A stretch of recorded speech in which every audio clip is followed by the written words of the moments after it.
Hello, I'm Stewart Alexander with Socialists Can. Today I'll be speaking very briefly on building a progressive movement.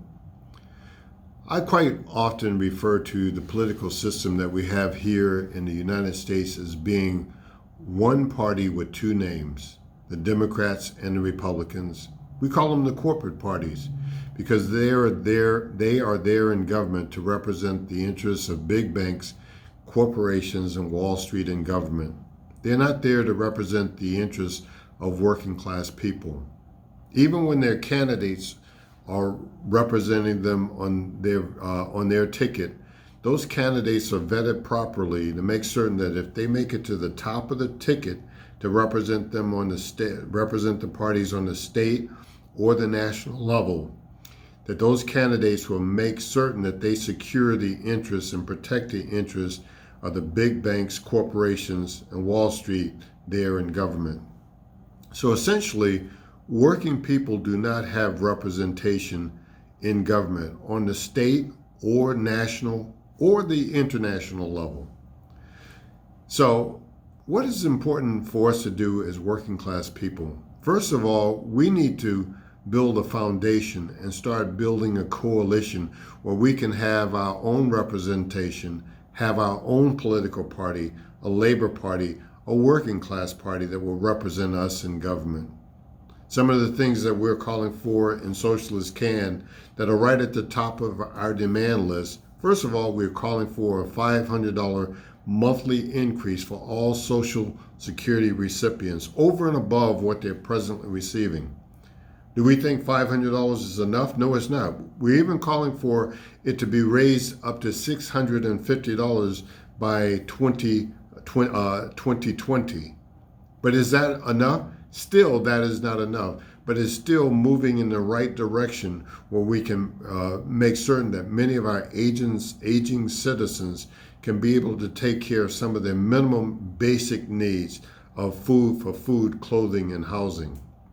In addition to that, we're calling for cancellation on all the student debt.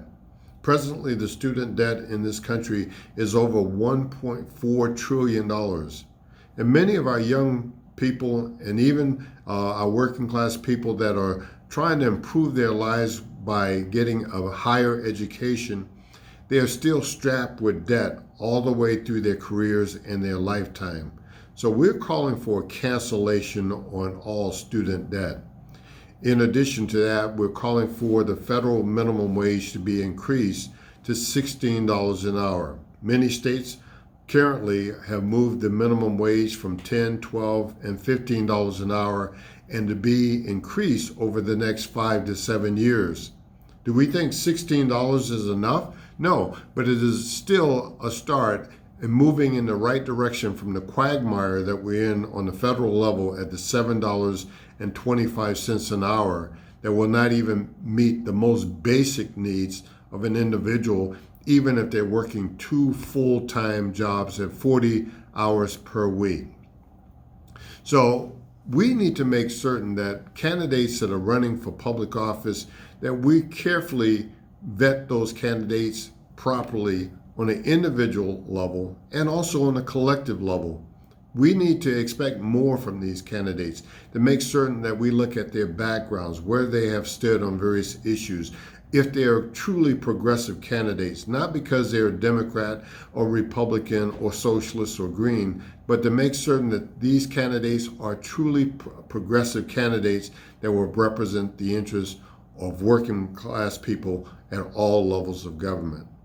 We'll be coming to you from time to time with these videos where you can see where we stand with Socialists Can and also how we're working to build a coalition of working class people where we can bring about progressive change here in the United States. We ask you to come and join us. We look forward to having you to join us again on our future broadcasts on YouTube. Thanks again and have a good day.